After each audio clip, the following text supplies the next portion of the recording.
Aló. Aló.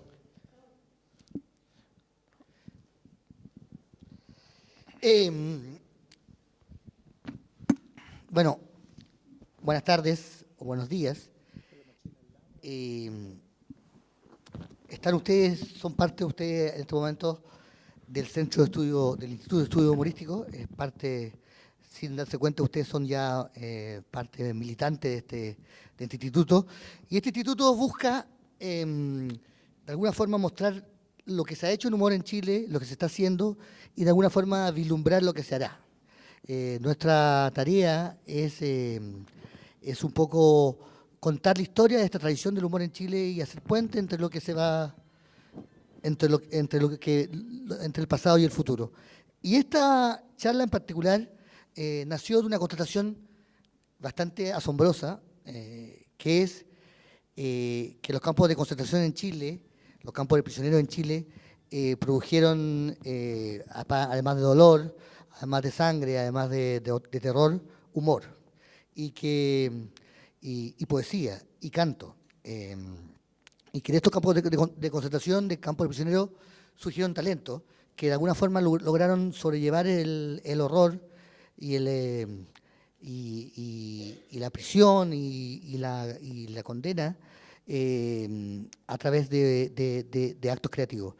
Este año murió Ángel Parra, que también estuvo en Chacabuco y que en Chacabuco hizo una de sus obras más importantes, que es La Pasión según San Juan, y que además, y me contaba Jorge, publicó un libro de poesía cautiva. De ahí el nombre de esta charla, que se llama Humor Cautivo. Y Ángel, lo que lo conocimos, era alguien que se refería a estos momentos, a esta experiencia dolorosa, no con un tono de dolor sino que con risa, con alegría, contando lleno de anécdotas y de alguna forma mostrando que el horror que se quiso imponer no logró vencer a los prisioneros, sino que lograron de ahí sacar fuerza y flaqueza. Iba a estar con nosotros Jorge Chino Navarrete, pero le salió un pituto, y los pitutos, ustedes saben que el pituto contra el pituto nadie puede hacer nada. Se puede vencer la muerte, la prisión, la tortura, pero el pituto es invencible. Así que tuvimos que agacharnos ante ese Dios ciego. Pero queríamos introducir esta charla mostrando un pedazo de un documental que de algún tiempo, de hace como 15 años, donde Jorge Navarrete recorre Pisagua y muestra y habla de un espectáculo, y creo que sería una introducción importante para lo que vamos a hablar a continuación. Gonzalo, corre video. Los que quedamos en libertad nos trajeron a este mercado y aquí hacíamos unas filas, nos entregaron las encomiendas y hacíamos unas filas y dormíamos una fila de gente ahí y otra ahí en el suelo. Y sucedió un hecho maravilloso que fue el que artísticamente a mí me ha marcado más, porque en este mercado organizamos nosotros un show como para despedirnos. Y el día del show nos pidió autorización para ver este show el capitán Benavides e ingresó. Aquí, en la mitad, yo presentaba el show. Estaban todos sentados aquí alrededor y a mí me tocaba presentar el show. Y me recuerdo que yo presento y digo, desde México, señoras y señores, voy a presentar a un cantante que viene en una gira que ha querido culminar en el principal escenario de Pisagua. Desde México a Pisagua, señoras y señores, René Calderón. Y lo señalo hacia ese lugar y René Calderón sale completamente vestido de mexicano, pero completo, con un traje maravilloso de mexicano. La verdad es que fue muy emotivo, se nos pusieron los pelos de punta a todos nosotros, nos paramos, se pusieron de pie todos los que estaban, y ha sido el aplauso más emotivo que yo he escuchado. La verdad es que cómo en estas circunstancias podía entrar una persona vestida de mexicano. ¿Qué había pasado? Que vestuario se había conseguido un pantalón negro, un jeans negro con una chaqueta negra. Al sombrero le habían puesto ala con cartón piedra, le habían metido un ala, le habían pintado con corcho Y todas las abotonaduras, las espuelas, todos los adornos preciosos de los trajes los habían hecho con las latitas de Nescafé, los tarritos de Nescafé. Con esas latitas habían hecho el traje. Fue un show maravilloso.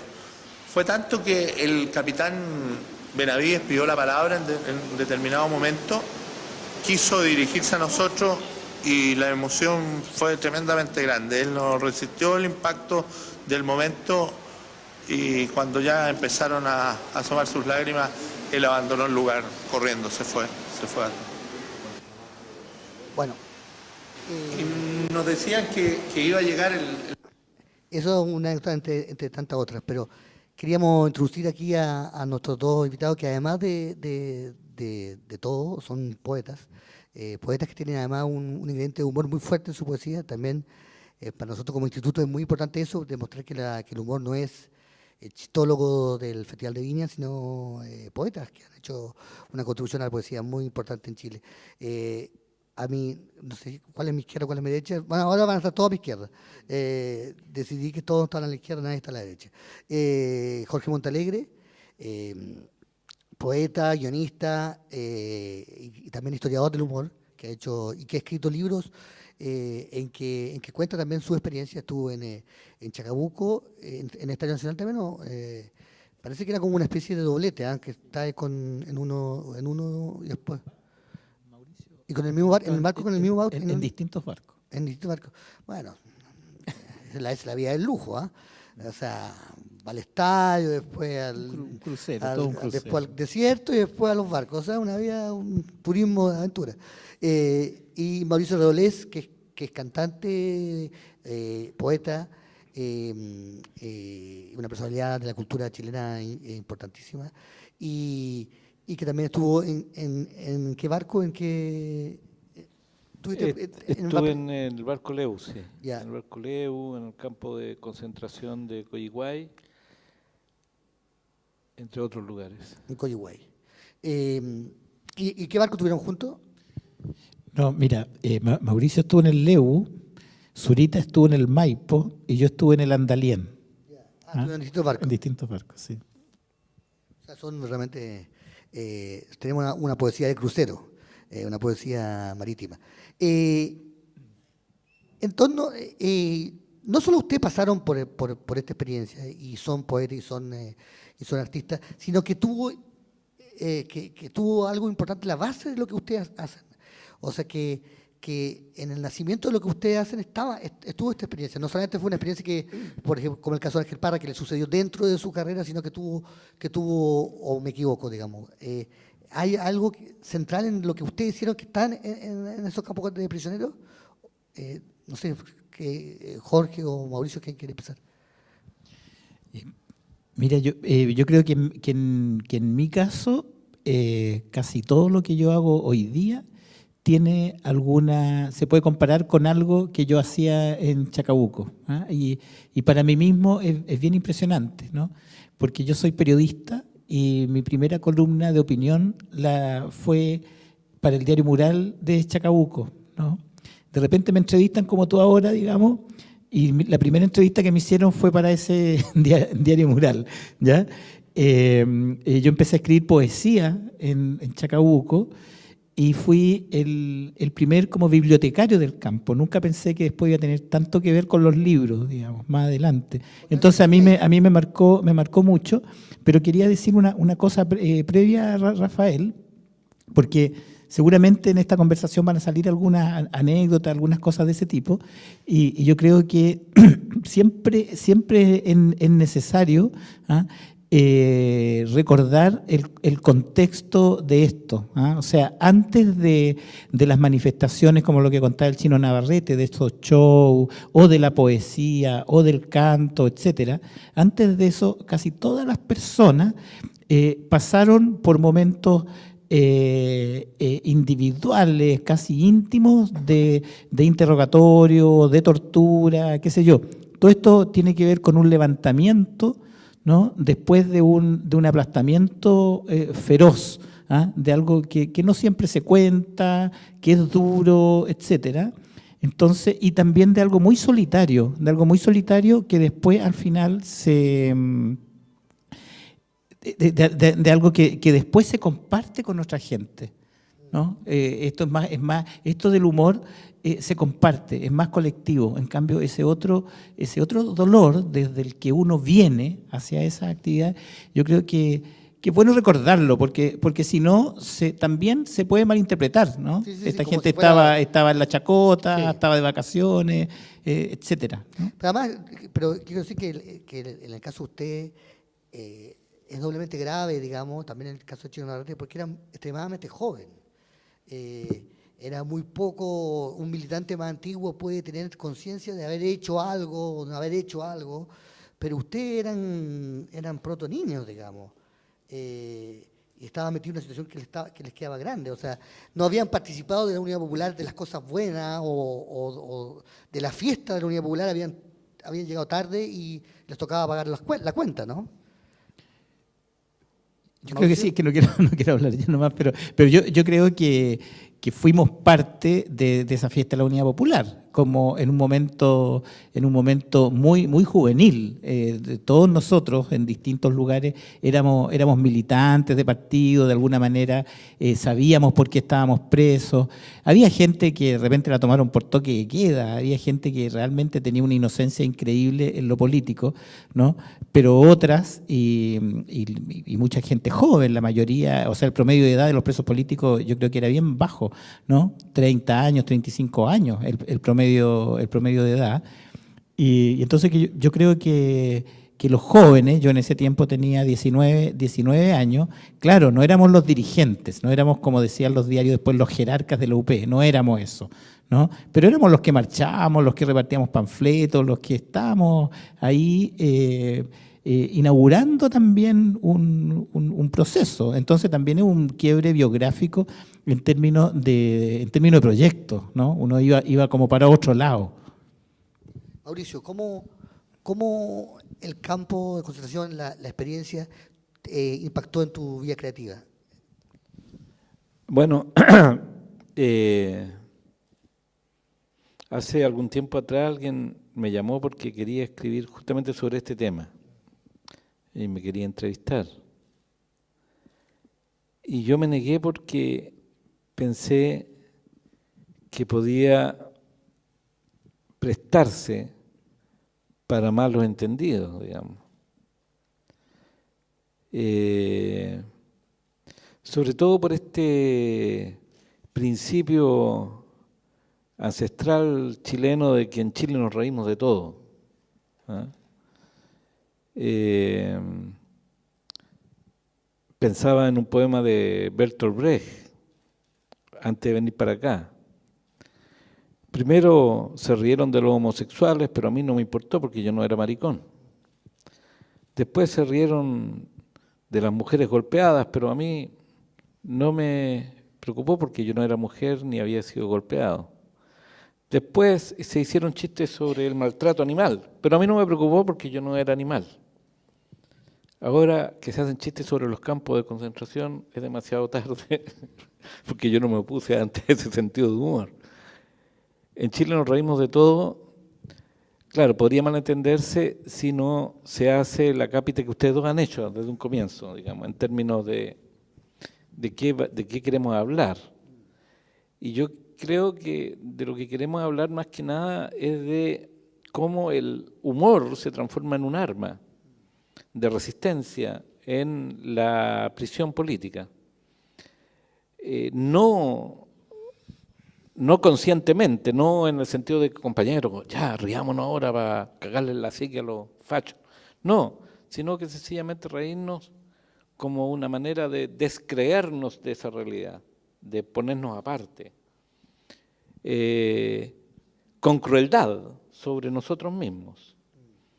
Y yo creo que evidentemente que en medio de la vorágine de la tortura, de la golpiza, del simulacro de fusilamiento, del ataque simulado de guerrilleros que venían a liberarnos y de balaceras en las noches en el campo de concentración de Coyhaique, surgía como respuesta chilensis, como respuesta natural, el decir, oye, ¿te fijaste que el mayor Alegría, que además era de apellido Alegría, el mayor Alegría, titubeó cuando empezó a contar esta historia de que nos habían venido a rescatar y habían matado a todos los extremistas, bueno, y por ahí se empezaba.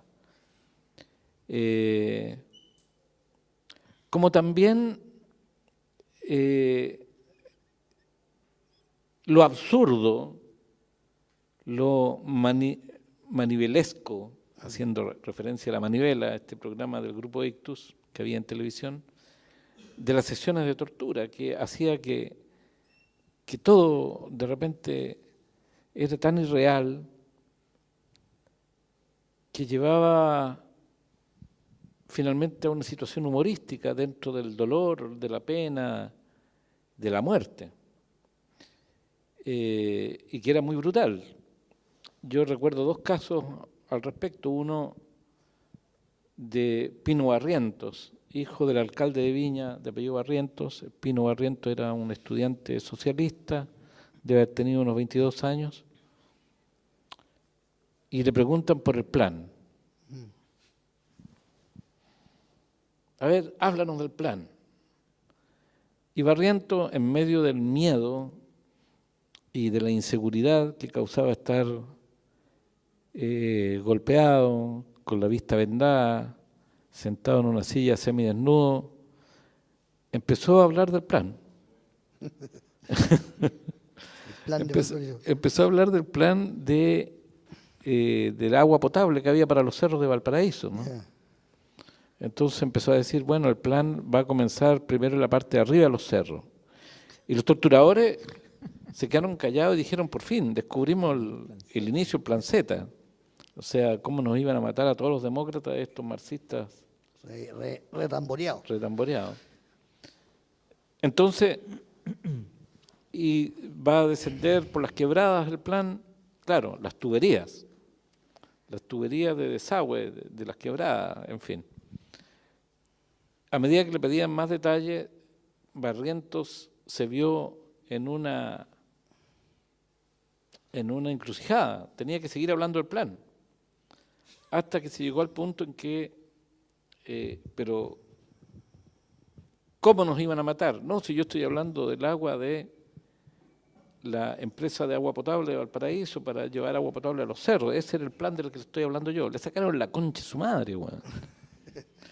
Quedó tan torturado este pobre Pino Barrientos que lo llevaron al buque Escuela Esmeralda.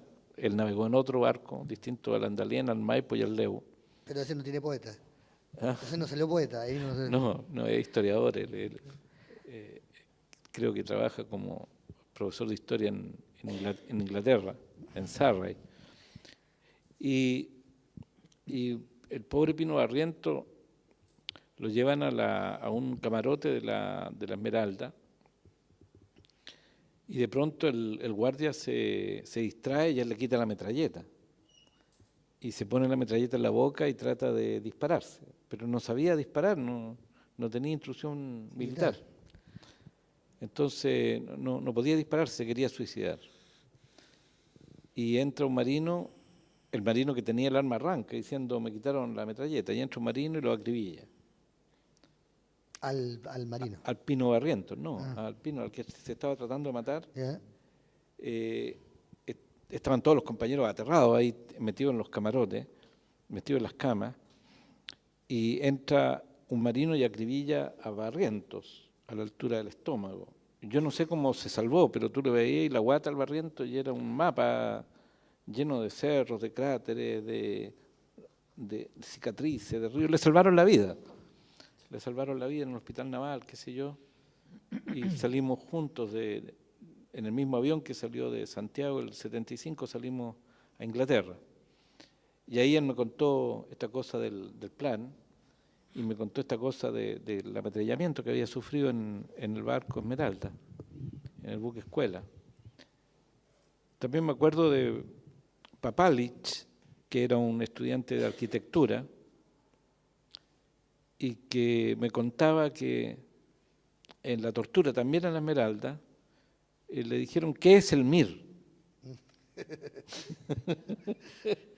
Hasta a mí me dio risa. A él le dio risa en ese momento. Claro. él le dio risa en ese momento porque le pareció absurda la pregunta. ¿Qué podría decir él? ¿Qué es el MIR? Bueno. Si no sabe usted qué estamos haciendo acá. Ahora una pregunta tan básica, ¿no? ¿Qué podía decir? Movimiento Izquierda Revolucionaria. MIR, paz en ruso. MIR. ¿Qué es el MIR? Y le dio risa y los torturadores pensaron que tenía entrenamiento contra la tortura en Cuba. Entonces, tenía entrenamiento antitortura y te reí de nosotros. Y le sacaron la mierda. Bueno. Entonces, en los lugares más horribles surgía la risa como un arma, no como una intención de confraternizar con el enemigo. Riámonos juntos, somos todos chilenos, no, esa estupidez no, sino que era como, el sentido del absurdo de la tortura, ¿no? ¿Dónde empieza el plan? ¿Qué es el MIR? Cuento esos dos casos de dos compañeros y posteriormente, cuando yo fui detenido, me llevaron a la Academia de Guerra Naval, que ahora en febrero subrepticiamente demolieron los marinos, la Armada de Chile, seguramente para vender el cerro a alguna inmobiliaria y hacer edificios allí. Lo mismo que querían hacer con Villa Grimaldi. Y entre paréntesis, ahora a las 3 de la tarde en la sala Ercilla de la Biblioteca Nacional hay una reunión de males nacionales o bienes nacionales para determinar el futuro de lo que será el cuartel Orden y Seguridad Silva Palma, otro centro de tortura donde también estuve detenido y que está a punto de ser demolido. Espero que no logren su objetivo y quede como sitio de memoria. Y estando en la Academia de Guerra, estuve unos 3 días allí, donde fui golpeado, etcétera. Me llevaron al barco Lebu. Y en el barco Lebu me llevaron a una bodega, y en la bodega me recibieron los compañeros que se habían organizado abajo y tenían las carretas, ¿no?, de 4 o 5 compañeros, habían como 200. Por lo tanto eran muchos grupos. Y a mí se había organizado de tal modo que cuando aparecía un nuevo preso político, había un grupo que ya estaba predeterminado para que lo recibiera, el que tenía menos, digamos, menos gente en su grupo. Me recibió un grupo de 3 personas, un cantante, un estudiante de filosofía y un estudiante de arquitectura. Y empezaron a contar su historia y a pedirme que les contara mi historia para desahogarme un poco. Entonces me empecé a dar cuenta que el lenguaje que utilizaban era un lenguaje que se había acuñado ahí y que de alguna manera era humorístico. A la tortura la llamaban la barraca. Te dieron barraca, nos dieron barraca, entramos a la barraca.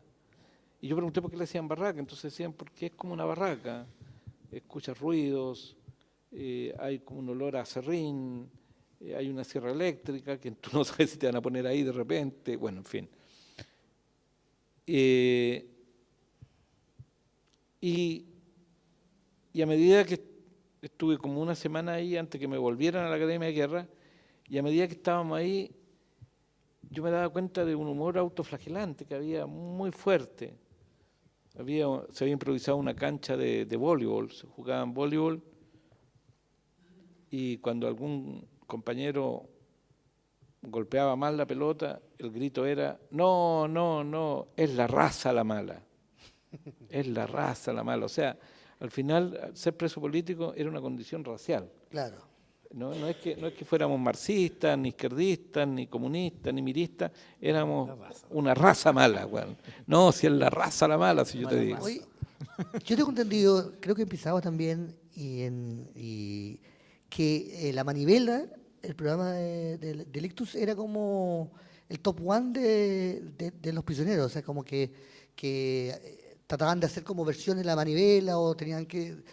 Jorge, o estoy mal entendiendo, no sé si en el Estadio Nacional...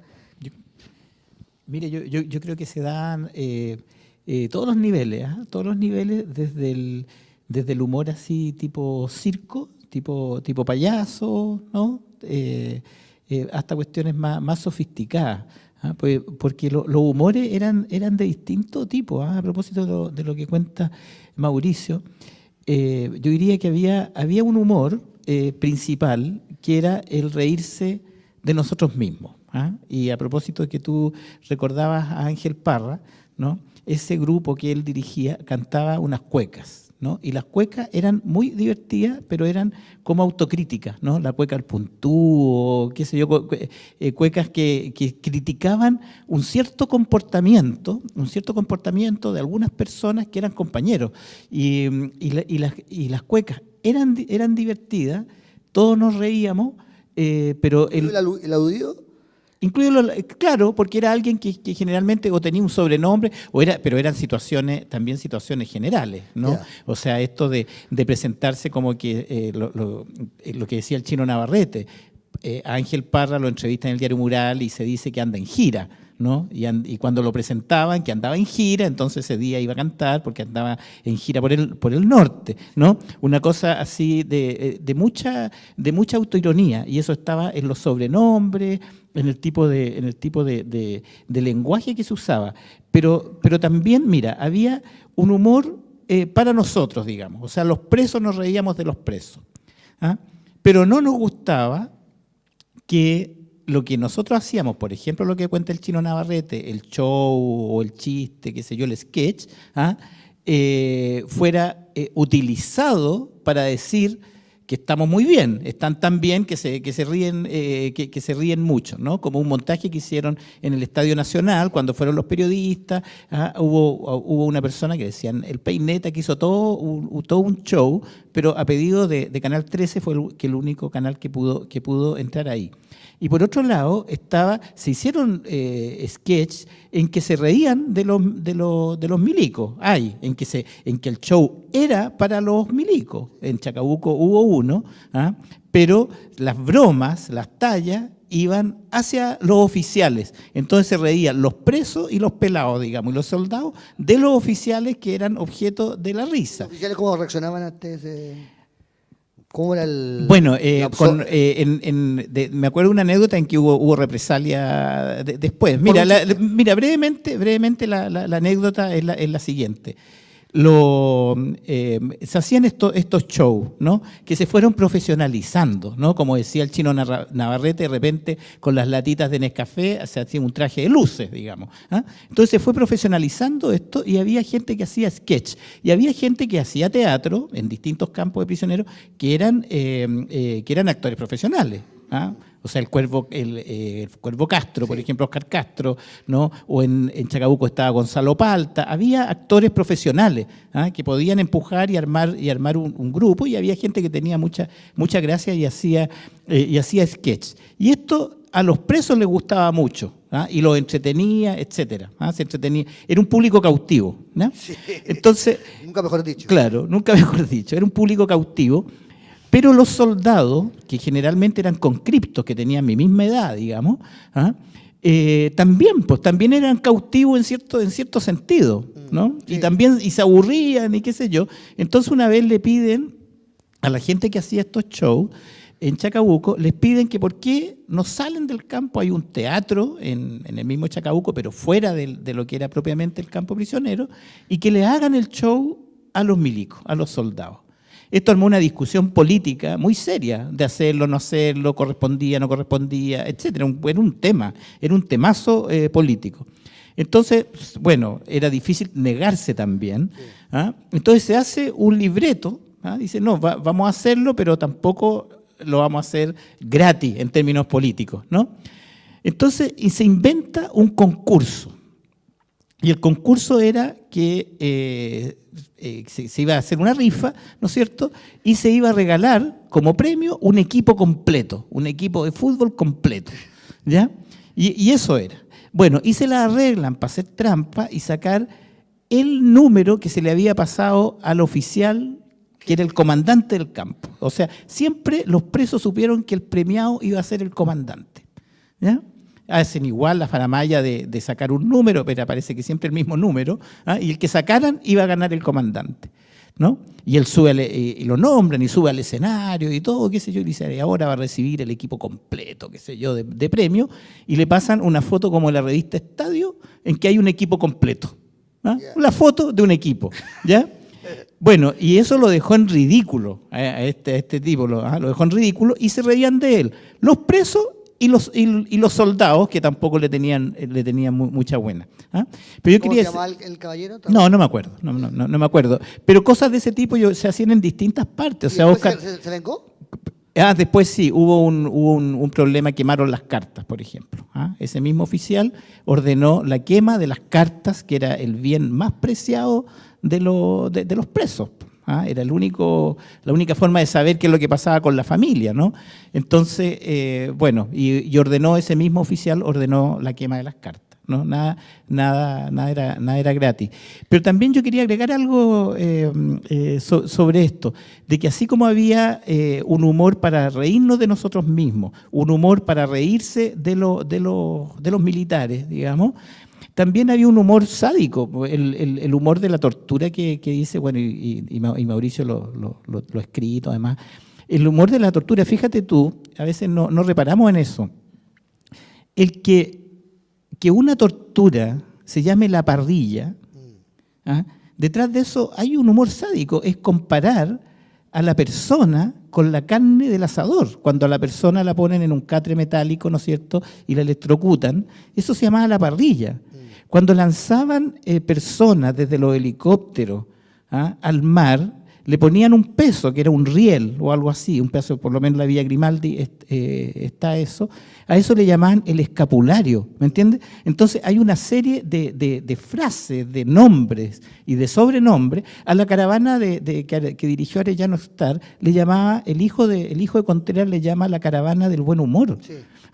Entonces hay un lenguaje que apela al humor, que sale desde cierto humor que también estaba presente. Entonces no hay un único humor, eso quiero decir, no hay un único humor en la prisión política. Claro, no pudimos traer a ningún representante el humor el humor CNI o el humor del DINA, pero sí es verdad que, claro, que cuando uno santifica el humor como algo siempre positivo, no es tan cierto. También hay humor del carcelario.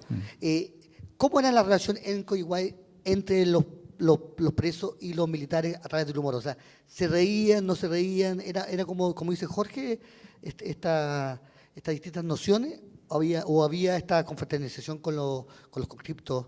¿Cómo era el...?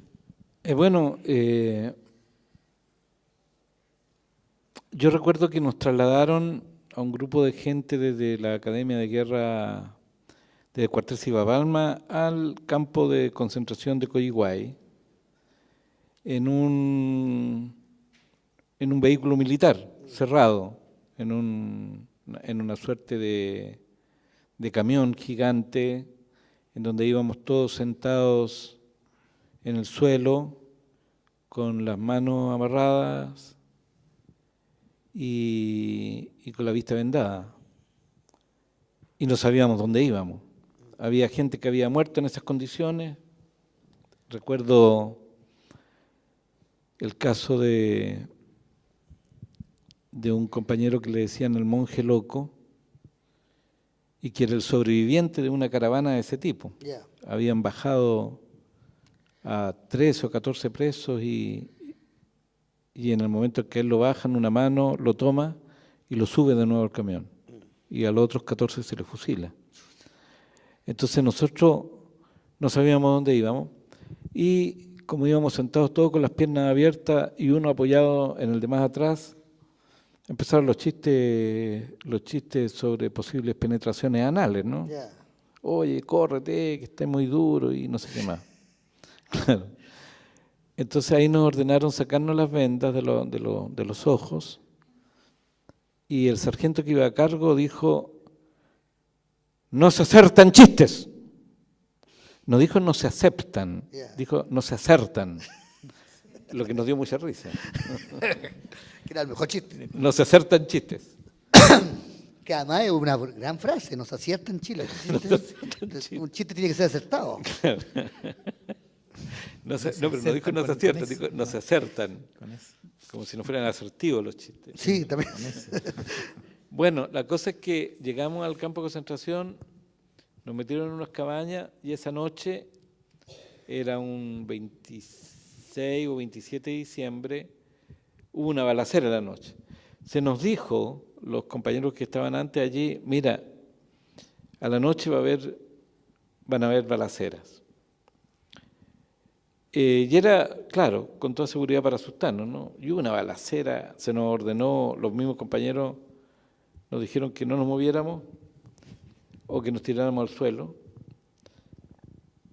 Y al día siguiente nos forman y nos dicen que un grupo extremista había tratado de liberarnos y que producto de esa acción extremista ellos habían repelido el ataque y habían ajusticiado a 11 guerrilleros. Y todos estábamos impávidos porque sabíamos que era mentira. Ni siquiera teníamos pena por los presuntos muertos extremistas, compañeros nuestros. Y termina la locución el mayor Bustos diciendo, y si creen, creen, y si no, no. Eso nos dio mucha risa porque era tan absurdo todo que él mismo, para no quedar de hueón, decía, bueno, estoy haciendo mi pega, la pega es pega, no sé. Y yo quiero acotar otra cosa a propósito de tu pregunta y a propósito de lo que contaba Jorge, en relación a un tema más amplio que es la cultura, el arte en los campos de concentración. No solamente el humor, sino que la canción, la poesía, la escritura de crónica, el teatro, etc. Cuando llegamos allí, recuerdo que se había logrado que los días sábados en la noche, después de comida, ponle tú, después de las 11, de la hora de 11, porque comida no había, pedir permiso para hacer un par de números artísticos. Y había alguien que cantaba como Sandro, había otro que, un arquitecto de apellido Adendorfer, que hacía teatro con Papalich, que era el que le habían preguntado qué es el MIR, y se había reído, los dos arquitectos. Y era un humor bien absurdo, pero casi incomprensible, pero que de alguna forma nos hacía reír. Recuerdo que ambos aparecían en el escenario sin hablar, se cambiaban toda la ropa. Uno se desnudaba completo, incluidos los calzoncillos, y se lo pasaba al otro, y el otro se desnudaba completo, y se lo pasaba al otro, y ambos se vestían con la ropa del otro.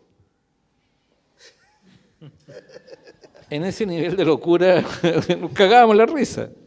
Y al final los dos compartían una cebolla cruda, se la comían. Una cebolla cruda, grande. Y los marinos nos miraban muy extrañados, los infantes de marina, de que, ¿por qué se reirán? ¿Por qué harán esto? ¿A qué nos fuimos invitados nosotros? ¿No? Había también una barrera intelectual entre ese tipo de humor y un humor más soez, que también había, que de repente aparecía algún guaso y empezaba a contar chistes de alto contenido sexual. Y también estaba, de alguna forma, el teatro invisible que hacían algunos.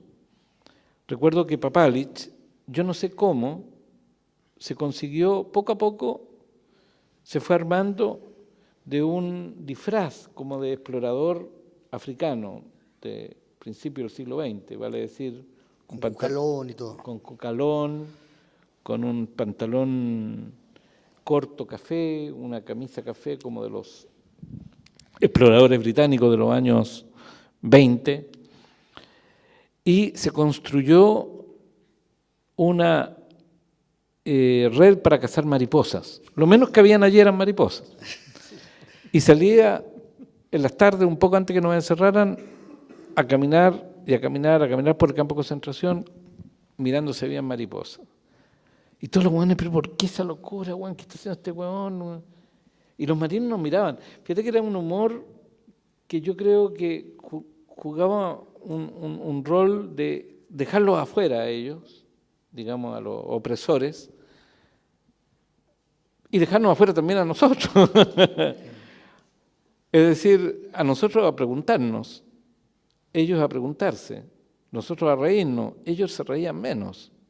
Porque ¿qué es esto? ¿Qué pasó con este arquitecto de ¿Papalich? sí, practica? Porque explicaría muchos edificios a los que yo he estado últimamente, pero sí es que... Está en Bélgica hace muchos años, yo la verdad es que no supe más de él. Hará un par de años se hizo en el Museo de la Memoria un encuentro sobre la música en los campos de concentración, que hizo una musicóloga chilena que está en Gran Bretaña, Sí, Chornik, sí, sí. Katia Chornik. Y recuerdo que vi a Papalich y fui, lo abracé, lo besé, le dije Papalich y no era Papalich. Pero era otro compañero también artista de apellido Nur, guitarrista, hermano del guitarrista Nur más conocido. Bueno, pero igual lo besé y lo abracé. No vi más a Winston Papalich, no vi más a Dendorfer, que eran los que hacían estos números tan divertidos, pero existen, sé que uno está en Bélgica, por lo menos Papalich. Entonces se hacía esta especie de calducho, de kermesse, no sé cómo llamarlo, de espectáculo los sábados de la tarde, que se fue institucionalizando. Y cuando nos querían castigar, se suspendía. Ya. Si nos castigaban por cualquier cosa, se suspendía. ¿Por qué nos castigaban? Por algo considerado alguna insolencia.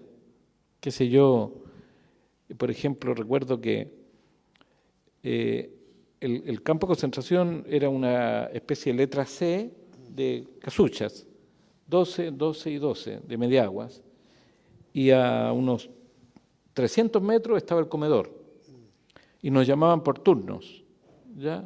El turno 1, el turno 2, el turno 3. Y los turnos se demoraban en llegar al almuerzo, ¿no? Se iba caminando lentamente, uno bajo el sol.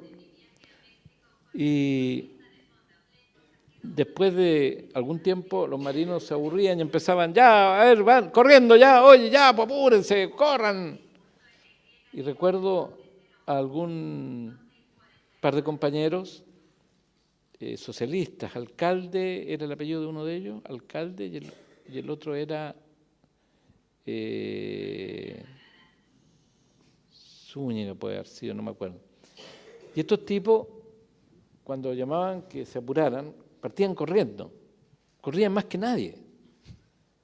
Y los marinos se calmaban, por fin no hicieron caso. Pero los huevones ya habían almorzado y iban al baño. Entonces llegaban cerca de la hueá y se desviaban al baño. Y todo el mundo, ¡ah! No hay calducho este sábado, no están hueveando. Los retaban, los castigaban, le hacían picadero, que era el sentido de humor de los infantes de marina. ¿Qué era el picadero? El picadero eran unos hoyos donde se orinaba y donde iba a dar el agua con la que nos lavábamos en la mañana. Entonces metían ahí a los presos, los obligaban a bañarse en esas aguas inmundas, a pasarse el barro por todo el cuerpo y después los mandaban a acostarse. Era el sentido de humor fascista que los hacía reír a ellos. Y nosotros teníamos que aguantar en nuestras respectivas cabañas a alguien que entrara muy hediondo, ¿no? Y una de las cosas más sorprendentes que ocurrió con respecto a esto de arte y prisión fue que dentro de los presos llegó un hippie que tocaba la quena, como los jaivas, y cantaba como Gato Alquinta, y tenía muy buena voz. Un hippie de apellidos Cano Marín. Y era muy callado. Él, ¿cómo había llegado allí? Había llegado allí porque tocaba la quena en la estación de Limache, por tú, o de Quilpué. Tocaba la quena y pedía monedas. Hasta que se consideró que la quena era un instrumento peligroso. Y es todavía. Y sigue siéndolo, sobre todo en manos de jepe. Y pucha, llegan los carabineros. Bueno, cuando él contaba esto era muy divertido. Llegan los carabineros y le dicen, ya, pasa la quena para acá. No, mi carabinero, ¿cómo le voy a pasar la quena si yo vivo de esto, junto plata, llevo plata para mi casa? Ya, pasa la quena para acá. Le quitaron la quena. Y se fueron los pacos y toda la gente pifiando en sordina, ¿no? Y se va el gitano Cano Marín, el gitano le decíamos, atrás de los pacos diciéndole, señor carabinero, por favor, devuélvame mi quena, que es el instrumento con el que me gano la vida. Y los pacos se alejaron cada vez más. Señor carabinero, oiga, carabinero, Paco, conchetumare, devuélveme la quena. Se fue preso al campo de concentración. Poco a poco fue subiendo el tono. Y llegó allá, pidió cantar en estos calduchos que se hacían, y fue tan impresionante la actuación del gitano, cantando Indio Hermano, cantando todos juntos, que los mismos infantes de Marina lo sacaban en las tardes, a las 8 de la noche, que todavía estaba claro, y lo chantaban en medio del campo de concentración mientras estábamos todos encerrados para que cantara y tocara quena para nosotros. ¿Ah, sí? Sí. Y era una cosa impresionante, escuchar Indio Hermano, todos juntos, y no me acuerdo qué otras canciones de los Jaivas, con su quena. Era un momento muy especial, porque no era precisamente de confraternización, pero sí era un momento de respeto a la música de los Jaivas, a esa historia y a ese momento de Chile. Porque a propósito de lo que decías tú con respecto a la época de la Unidad Popular, lo que yo recuerdo, yo tenía el año 70, 17 años cuando salió elegido Allende, y el 73 tenía 20, que fue una fiesta general la de este país, fue una fiesta que duró 3 años. Todas estas imágenes de Canal 13 y Canal 7 y de que Chile se hundió en la locura y en la división y en el odio de clases, corresponde más que nada a la creación de una nueva memoria. Yo creo que fueron años muy felices para Chile como país en general. La música de los Jaivas así lo refleja. La música de Palomita Blanca, la película Palomita Blanca, refleja también ese momento. Momento obviamente de discusiones y de lucha ideológica, pero no eran precisamente lo que mostraba el Mercurio. Me recuerdo con mucha precisión cómo el Mercurio pone en primera plana un tipo con un casco de obrero atacando a un carabinero con un linchaco. Sí. Cuando se publicó la noticia, realmente la foto sin retoque era un joven demócrata cristiano. No, era de Patria y Libertad. O Patria y Libertad. Sí, lo mismo. Está lo mismo. En todo caso, Time me gusta más que Carolina Goya, mi bueno, así que prefiero Patria y Libertad ahora. Bueno, y resulta que estaba esta situación de conflagración. La Unidad Popular, el canto de los Jaivas era un canto transclasista. No era lo mismo que escuchar, la cantata Santa María de Iquique o escuchar Por Vietnam de Quilapayún. No, era escuchar una canción que, comillas, unía, cierre de comillas, a todos los chilenos, Indio Hermano, todos juntos. Y estaba ese momento mágico en que atardecía sobre el campo de concentración y aparecía el gitano Cano Marín cantando canciones de los Jaivas. Me surgen 2 preguntas, no sé por cuál empezar, pero voy a empezar por la segunda. Como que, ¿cuánto de la autocrítica, de la reflexión, tanto en lo artístico como en lo político y ideológico, nació en los campos de concentraciones? O sea, estaban reunidos gente de todos los partidos, gente joven, gente de todas las tendencias. Como dice Mauricio, la Unidad Popular fue totalmente, estuvo en la misma época que el hipismo, digamos, en Estados Unidos, y no era una convivencia tan fácil como también uno la cuenta ahora, una convivencia tan fácil, o sea, muchos, y de hecho un poco lo que hizo Pinochet fue unir un poco al hipismo con la izquierda, porque antes los silos eran vistos por la gente de izquierda como enemigos potenciales, y como Pinochet los tomó presos y los persiguió igual que a los otros, como que se nació una unidad. Por eso ahora el Partido Humanista va con la izquierda, digamos. Pero eso nació ahí, pero ¿cómo era la discusión artístico e intelectual dentro de la autocrítica o el pensamiento de la Unidad Popular en el campo de concentración? Porque era muy distinto al que había en el exilio, por ejemplo, ¿no? ¿Era muy distinto? El que había en el exilio, que era otro debate también. Mira, bueno, a propósito de los jaivas, los titulares de algunos diarios de septiembre del 73 hablan de que había colas en las peluquerías, ¿ah? Porque era peligroso andar con el pelo largo, digamos, ¿no? Mira, yo tengo una impresión. Yo creo que no hubo mucha discusión, ¿ah? Yo creo que los campos de prisioneros no fueron lugares de discusión en general, por varias razones. Uno, por la desconfianza. ¿Ah? Los campos de prisioneros estaban infiltrados, o sea, se sabía, ¿no? Y hay chistes con respecto a propósito de los infiltrados, ¿no? ¿Cómo, por ejemplo, cuál? Por ejemplo, dice en uno de estos sketches, dice, si aquí está invocando a alguien, dice, si aquí hay un sapo, ¿ah? Que me caiga, no sé, algo del cielo, ¿ah? Y estaba programado que ¡pum!, le caía a la persona que estaba haciendo el sketch, ¿me entiendes? Le caía un balde de agua, por ejemplo, ¿no? ¿Ah? Como diciendo, nosotros sabemos de que hay infiltrados. Entonces yo creo que hay varias cosas ahí. Por una parte, la desconfianza. ¿Ah? La desconfianza, porque incluso inmediatamente después del golpe se supo de militantes que estaban, que en realidad eran o militares infiltrados, o que por distintas razones, entre ellos la tortura, pasaron a colaborar, a entregar información, etcétera, ¿no? Lo otro es que en el interrogatorio todos éramos independientes, nadie era militante.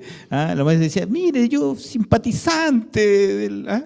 Y los que eran del MIR decían que eran de la izquierda cristiana, porque era más barato ser de la izquierda cristiana que ser del MIR. En fin, el declarar la militancia era muy peligroso, ¿no? Era muy peligroso. Entonces, uno, no declarar las militancias, otro, la desconfianza, ¿no? Y lo otro de que yo no sé es que hay partidos que tal vez conservaron su estructura y tuvieron grupos de estudio y grupos de discusión. Luis Vitale lo cuenta eso harto en sus testimonios, ¿no? Pero lo que sí, a propósito de eso, lo que sí yo tengo y quiero compartir es como la percepción, ¿ah?, de que las divisiones que había antes del golpe, ¿ah?, en cierto sentido desaparecen dentro del campo prisionero y gana la fraternidad, ¿no? Y se crean situaciones comunitarias, ¿ah?, situaciones de comunidad en que pasa a no tener ni una importancia la división anterior, ¿ah? O sea, tú tenías comunistas con miristas que no se podían ver, que compartían la comida, ¿no? O compartían el trabajo comunitario dentro de eso. Y te termino con esto. ¿Ah? Y lo otro que yo, por lo menos yo, quedé con la sensación, pero que la he visto en otra gente, de que la vida comunitaria y de fraternidad y de afecto que se construyó al interior de los campos de prisioneros no se repitió afuera. ¿Ah? En realidad aquí hay una ambigüedad. La persona que salía en libertad de un campo de prisioneros, estoy hablando de los campos de prisioneros que tenían una cierta libertad de movimiento interior, había casas de tortura, etcétera. Estoy hablando de campos como Chacabuco, como los que nombraba Mauricio también, qué sé yo. La gente que salía en libertad, cuando salía en libertad, sufría una ambigüedad de dejar al mejor amigo adentro, de dejar ese grupo con el que estaba cantando o haciendo sketch o qué sé yo, por una parte, y salir, por supuesto, con la felicidad de volver a la familia, cuando tenía la familia, ¿no? Pero a una sociedad en que quedaba absolutamente desprotegido y sola esa persona, ¿no? Entonces, yo creo que esa experiencia, más que la discusión teórica, política, yo creo que esa experiencia ayudó a la autocrítica más teórica posterior. Y termino con otra cosa. En Chacabuco, por ejemplo, antes de Chacabuco, había toda una división entre los que eran católicos, los que no eran católicos, etcétera, ¿no? Y después, claro, muchos se convirtieron o entendieron que esto, entendieron como un cierto espíritu cristiano o de comunidad. Y termino con una anécdota, ya que esto es sobre el humor. ¿Ah? Cuando Ángel Parra hace la Pasión según San Juan, y la presenta en una misa de un día domingo. Estaba ahí el comandante del campo, ¿ah? Y empieza a encontrar muy puntúo este texto, ¿ah? Esto de que hay que liberar, ¿no? Encontraba muy puntúo esto. Entonces le pregunta a un diácono que había sido diputado, a Patricio Hurtado, le pregunta, oiga, ¿y quién hizo esta cuestión? No me gusta nada, le dice. Juan, le dice Patricio Hurtado. Dice, esto lo hizo Juan, lo escribió Juan. ¿Qué Juan? Dígame qué Juan, porque aquí hay que tomar medidas. Dice, no sé el apellido, le dice Juan, le decían el evangelista, por ejemplo. Mauricio, también hay el tema de la locura, de la fragilidad frente a la tortura, del dolor. ¿Cómo se vivía eso y cómo el humor ayudaba o no, digamos, a soportar la prueba de la locura? Tú estás hablando del monje loco, tu amigo arquitecto, no sé si no estaba en un estado mental, estaba un poco alterado, digamos. El que cazaba mariposas. No, papá Luis estaba más lúcido que todos nosotros. Y el monje loco resultó afectado, obviamente, con esta matanza de sus compañeros. Pero me quedé con algún tema pendiente de lo que hablábamos, sí. Y que me parece interesante. Tal vez nos salimos un poco de los márgenes de la convocatoria central, pero me parece interesante decir algo muy cortito, y es que yo creo que se ha exacerbado, sobre todo por la gente que no vivió entre el 70 y el 73, una suerte de muralla china entre el hipismo y la izquierda, o entre el rock y la izquierda, o entre la izquierda y los siloístas. Sí había diferencias. Incluso recuerdo una canción. Algunos jóvenes de esta sociedad les gusta la boca, la breva pelá. Ahora les ha dado con silo hasta el fin. Ni cara de profeta tiene el querubín. La cantaban cabros de la Jota, me acuerdo. Claro, había como una discusión. Pero a veces se exacerba esta diferencia. Recordemos que Víctor Jara va a buscar a los Blobs para grabar El derecho a vivir en paz. Víctor Jara comunista, sí. Los Blobs hippies. Recordemos que el cantante de Los Virus Quebrados, Juan Mateo Bryan, era militante del Partido Comunista.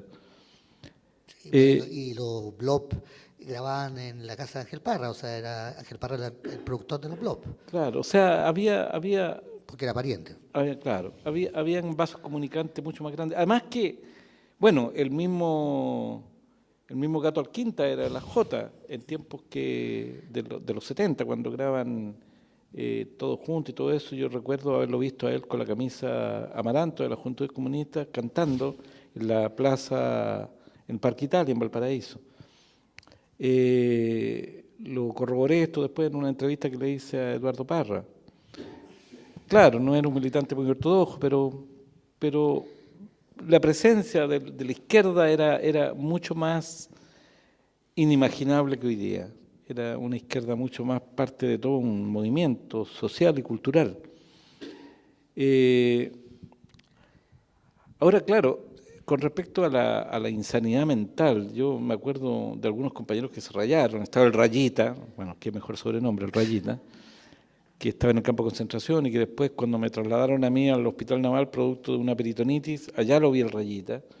Estaba loco totalmente, tenía un brote esquizofrénico y lo andaba paseando por los pasillos. Yo estaba en una pieza y me vio, me saludó. Estaba el caso había un italiano que había sido prisionero de Mussolini. Yeah. Pues la mala suerte. La mala cueva más grande. Aquí me voy lo más lejos posible de Italia, para no me van a pillar nunca. Y vivía solo. En esta letra C que había de cabaña, eran 12 cabañas, 12 cabañas y 12 cabañas. Nosotros llegábamos como hasta la cabaña 30 y en la cabaña 72 vivía solo este italiano que nadie le hablaba. Él no hablaba con nadie tampoco y todo el mundo respetaba ese dolor de él, de haber sido prisionero de Mussolini y después de Pinochet, la cuevita. Después estaba, bueno, y cuando llegamos a la cárcel estaba el Loco Lillo, que era un ingeniero, un constructor civil que que se había trastornado, que era un preso común, y que nosotros, estas cosas de las cárceles chilenas, donde hay locos, donde no toda la gente que está ahí son delincuentes. delincuentes, Casi claro. ninguno. Ahora casi ninguno. Bueno, nuestra, ¿cómo te puedo decir yo? Relación con él, con el loco Lillo, y el Lillo con nosotros los presos políticos, y cuando llegaba algún jerarca de la Unidad Popular, estas giras que lo hacían dar, que lo pasaban por diferentes cárceles, me acuerdo que llegó un diputado de apellido Montes, del Partido Comunista, un senador. Él nos pidió una mirada más humana sobre el loco Lillo, porque el loco Lillo vivía en una celda sin muebles, tirado en la paja de las payasas, que son estos colchones hechos de paja en las cárceles, orinado, defecado, sin ropa, y había una mirada sobre esa locura, la locura con la que compartíamos también. Y había también crueldad, un humor cruel de parte nuestra. Me acuerdo que la Gendarmería se le ocurrió hacer una ¿cómo te puedo decir? Una orquesta, una banda de guerra, ¿no? Porque estaba de moda todo lo militar en Chile, entonces ¿cómo Gendarmería no iba a tener una banda de guerra? Y hizo su estreno en la cárcel de Valparaíso. Y llegaron y tocaron una zarzuela española, y el loco Lillo salió en pelota a hacer como torero, ¿no? Con su chaleco verde, me acuerdo. Tan, tan, tan, tan, tan, tan, tan. Y los tipos estos que tocaban los vientos no podían aguantar la risa, weón. Entonces yo les miraba las caras, los carrillos inflados, tratando de tocar las trompetas, los saxofones, y el loco Lillo haciendo toreo. Bueno, temas que dan para mucho. Y preguntas del público también necesitamos. Adelante. Público, pregunten. ¿Qué dice el público? ¿Hay alguna pregunta, dudas, algún punto que quisieran recalcar? ¿O estamos en confianza? Mira, yo agregaría algo mientras están pensando la pregunta, que parte de la autoironía era, esto es como un juego colectivo, ¿no? En que los presos tomaban distintos roles y jugar a ser libre, y en eso ayudaba harto el humor. Entonces, por ejemplo, cuentan en Dawson los distintos lugares tenían nombres de hoteles. Hay un lugar que era el Sheraton, ¿no? Otro era el Carrera, qué sé yo, y eran las cabañas, los lugares de prisión política, ¿no? Pero naturalmente, ¿ah? Se hablaba de que tal persona estaba en el Sheraton. Oye, ¿dónde vive Edgardo Enrique? En el Sheraton, pues, y el otro en el Carrera, qué sé yo, que no tenía nada que ver con los estatus, digamos, ¿ah? Pero en la autoironía y todo esto o eran las vacaciones, ¿ah? De repente un tarro oxidado con agua era una piscina, ¿ah? En fin, entonces hay todo como un lenguaje interno que es muy difícil entenderlo afuera, ¿no? Quienes no lo conocieron, ¿ah? Porque se forma un lenguaje como un código, ¿no? Como un código que a veces molesta, ¿ah? si era utilizado, ¿no? Por ejemplo, me acuerdo que en Chacabuco había un tarro de una maquinaria oxidada, ¿no? Una cosa grande, se le echaba agua y se decía la piscina, ¿ah? Entonces, claro, nosotros le decíamos la piscina, pero nos molestaba, ¿ah? Que los militares dijeran que teníamos piscina, ¿me entiendes? Sí, En fin, etcétera, ¿no? Y eso pasaba harto. Oye, pero a propósito, sí, no termina. Quiero una pequeña anécdota que me recordó a propósito de lo que dices tú. Me acuerdo que conocí a un compañero que estuvo preso en Punta Arenas, en el estadio, en un gimnasio de Punta Arenas, en donde los presos tenían calefacción, tenían que tener calefacción porque si no se morían. Sí. Tenían colchonetas, tenían frazadas, tenían comida caliente. Y una mañana uno se levanta gritando, ¡esto es fascismo, mierda! Con empanada y vino tinto. Aduciendo a la frase de Allende, esto es socialismo en Chile, con empanada y vino tinto. Mira, a propósito de eso, se parodiaban los eslogan. Por ejemplo, bueno, hay una anécdota conocida de gente que le toca limpiar en el Estadio Nacional, qué sé yo, y cantando Enceremos, y estaban cenando. O me acuerdo en Chacabuco, una vez que hubo un festival de poesía, un concurso de poesía, pero le decíamos festival porque era febrero y Chile tiene festival en febrero, le decíamos festival de la canción y la poesía, se hizo como una pequeña marcha, ¿no? En que la gente gritaba el caldo de cabeza no pasará, pero sonaba igual como el fascismo no pasará, pero decía el caldo de cabeza, y caldo de cabeza se le llamaba al pensar mucho y deprimirse, digamos, entonces había que detener el caldo de cabeza porque el caldo de cabeza podía producir suicidio, claro. y de hecho lo pasó. Oye, ¿tú estabas en Chacabuco cuando Filistoque sacó a la banda? ¿Por qué no cuenta eso? Porque me parece notable. Bueno, que hay una anécdota que, bueno, en todo esto también, así como está el texto del juego social, ¿no? Un juego colectivo, se van creando mitos, entonces las anécdotas se van mejorando, ¿no? Porque, y más aún, la misma anécdota, yo la he leído en distintos testimonios atribuida a distinta gente, ¿no? La misma anécdota del señor que está en el baño y que está haciendo caca con el subsecretario, por ejemplo, o con el jefe de CONICYT, o con un alto jefe de algo, y dice, mire, yo estuve pidiéndole una cita tanto tiempo, le voy a contar a mi señora que ahora estoy haciendo caca con él. Bueno, pero esa misma anécdota, te digo yo, la he leído, entonces por lo tanto hay una mitología de esto. Y a lo que se refiere Mauricio, es un personaje también mitológico que Mauricio tiene sus propias anécdotas con él en el exilio, la del teléfono. Bueno, este es un personaje que le llaman el Filistoque, que en un momento los milicos en Chacabuco dicen que tienen que participar en un desfile en Antofagasta, ¿no? Y tienen que tener una banda de guerra para eso. Y necesitan alguien que dirija esa banda de guerra. Entonces dice que dé un paso al frente un voluntario. Y el Filistoque, por supuesto, dice yo, y se propone, digamos, se ofrece para dirigir esto. Y entonces a él le pasan un grupo de soldados, ¿no? Un grupo de soldados, una escuadra de haber sido, ¿no? Que los ponen al mando de él. Entonces se convierte en el comandante Filistoque. Y el comandante Filistoque los trataba igual que en el servicio militar, los aporreaba, qué sé yo, y los hacía desfilar, qué sé yo, y él con una guaripola adelante. Y esto es parte la anécdota, digamos, que en uno de estos desfiles, dentro del campo de prisioneros, ¿no?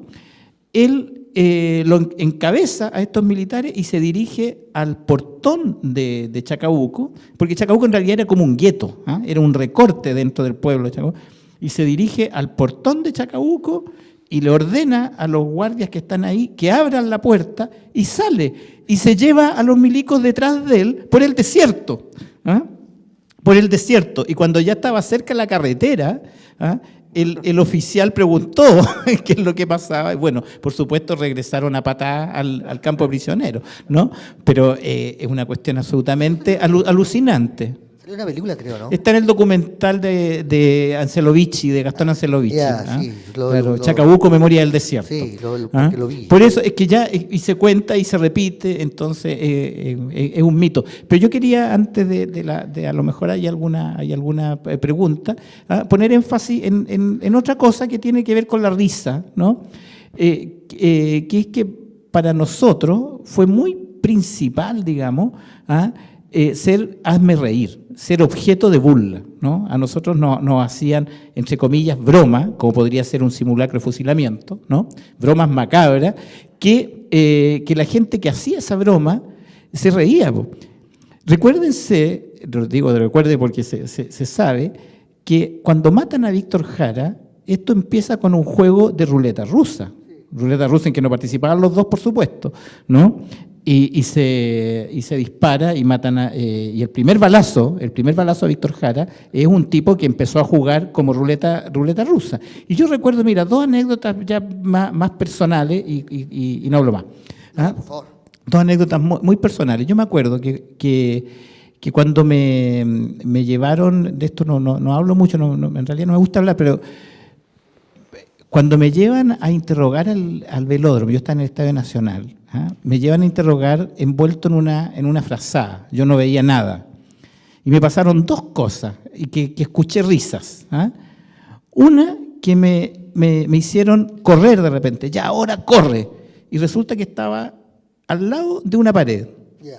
Y corrí y me pegué el feroz choque con la pared, ¿ah? Y ahí se rieron mucho de mí. ¿Ah? Me dolieron las dos cosas, ¿ah? El golpe y la risa. Y en otro momento, en el mismo periplo, en el mismo viaje, me hacen tocar con el zapato como el vacío, ¿ah? Como un vacío, ¿no? Como en un escalón, en un peldaño, algo así, pero me dicen que es la piscina. ¿Ah? Yo no sé nadar, ¿eh? Entre paréntesis. Y me dicen que es la piscina y que me alertan de que como que me van a empujar. Y yo psicológicamente me preparo a caer o en un lugar vacío o en un lugar con agua, sabiendo que no sé nadar, etcétera, ¿ah? Y me pegan el empujón. Y me caigo, pero me caí, no sé cuántos centímetros sería entre un peldaño y otro, pero yo preparado para un golpe a lo mejor mayor, y me caí y me hicieron burla y se rieron y qué sé yo, y me pararon a patada.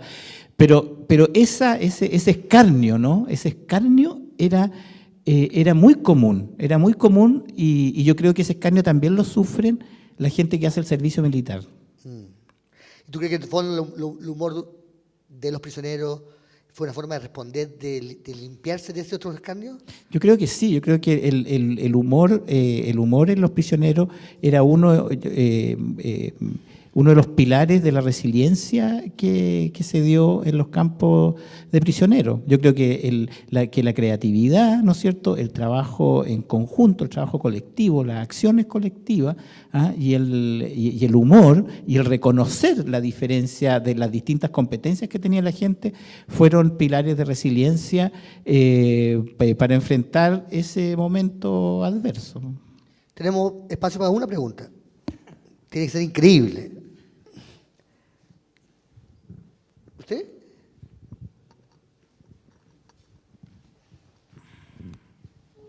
Bueno, ha sido una conversación muy interesante y abro la pregunta.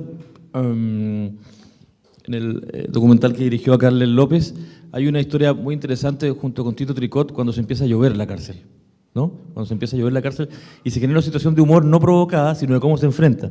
Me gustaría si la pudiéramos evocar. Y por otra parte, hay otra historia muy buena también, que me parece haberlo escuchado, hablando de las bandas de guerra y de las personas con problemas mentales que están dentro de la cárcel, sobre una situación con una banda que estaba tocando, una banda de militares que estaba tocando, y como que un interno, que a la vez estaba medio perturbado, se escapó de la cárcel y empezó como a dirigir así medio desnudo, ¿no? Así como, esa historia también sería, si se pudiese buscar. Y lo tercero, hablando de los montajes, el otro montaje célebre, ¿no? Es Julio Iglesias, ¿no? El concierto de Julio Iglesias en la cárcel de Valparaíso, que es la madre de los montajes, digamos, dentro de la prisión política, ¿no? Si hubiese chance o tiempo para poder un poco recrear esos episodios. Esa es doble tortura, estar en la cárcel y que escuchar a Julio Iglesias. Claro. Bueno, sí, resulta que en la cárcel de Valparaíso, cuando llegamos el año 74 allí, con un amigo, Tito Tricot, autor de un libro publicado el año pasado, Memorias de un sociólogo en el Frente Patriótico Manuel Rodríguez. Caímos detenidos juntos por la misma causa y después él cayó detenido como militante del Frente. Y tuvimos que compartir la cama. Y empezó a llover y se llovía la cama en la celda. La celda era de 4x2, así que no había mucho espacio donde mover la cama, así que tuvimos que poner muchos jarros en la cama y dormir lo más quieto posible, digamos, sin moverse, porque se daba vuelta el jarro y se quemaba la cama. Pero además descubrimos que peligrosamente por los cables donde nos llegaba la luz corrían goteras. Y tratamos de arreglar eso y dejamos sin luz a toda la cárcel. Hicimos un cortocircuito que sonó, pero en toda la cárcel. Guau, que nos dio mucha risa, pero que evidentemente todo el mundo, nunca lo comentamos. Yo se lo comenté a mi papá, me acuerdo que se cagaba de la risa. Bueno. Te dejaron sin luz a la cárcel, en un atentado habrían dado mejor. Bueno. Lo mismo lo del Loco Lillo que contaba recién, cuando llega esta banda de guerra de gendarmería y viene el alcaide y dice: todos los presos, sin excepción, deben bajar a recibir a la banda. Incluso había un compañero que no tenía piernas y hubo que bajarlo en brazos, ¿no? Toledo era el apellido. Y sacaron también al Loco Lillo, que estaba loco y que tenía solamente un chaleco verde.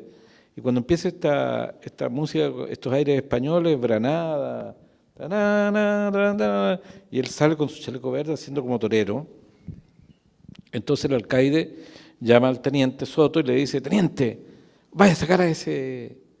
Y el teniente Soto llama al Guateperra, que era ¿cómo se llama? El sargento de gendarmería que la llevaba ahí. Guateperra, oye, anda a sacar al Loco Lillo. Y el sargento llama al Paco Pifó: oiga, y todos se daban órdenes. Y nadie se atrevía. Bueno, y al final salió un Paco a correr a palos al Loco Lillo, y el Loco Lillo lo empieza a torear. Yo creo que pocas veces nos reímos más. Bueno. Y esto ante 800 personas, éramos 800 presos en aquel momento, 300 presos políticos y 500 presos comunes, más esta banda que no podía tocar los instrumentos de la risa que les daba, lo que da un poco luz sobre la crueldad también, porque el tipo era un loco, ¿no? Pero en fin. Y ¿cuál fue lo tercero? Julio Iglesias. Ah, claro, resulta que cuando estábamos en la cárcel apareció de repente un preso común que le decían el chirimoyo, bueno, porque hacía cheques falsos, ¿no? Y este guatón tenía muchos contactos, era la época del Festival de Viña, estaba Julio Iglesias en Chile, y él le pidió al alcaide permiso para llamar al Hotel O'Higgins, y como buen estafador consiguió el teléfono, la línea telefónica, pudo llamar al Hotel O'Higgins, pudo llamar al manager de Julio Iglesias y pudo convencerlo que llevara a Julio Iglesias a la cárcel. Esta anécdota se la conté a Katia Chornick, la musicóloga, que lo publicó en el diario The Guardian en Londres y además lo reprodujo acá El Mostrador, lo que generó toda una polémica de que yo estaba inventando, de que no había sido así.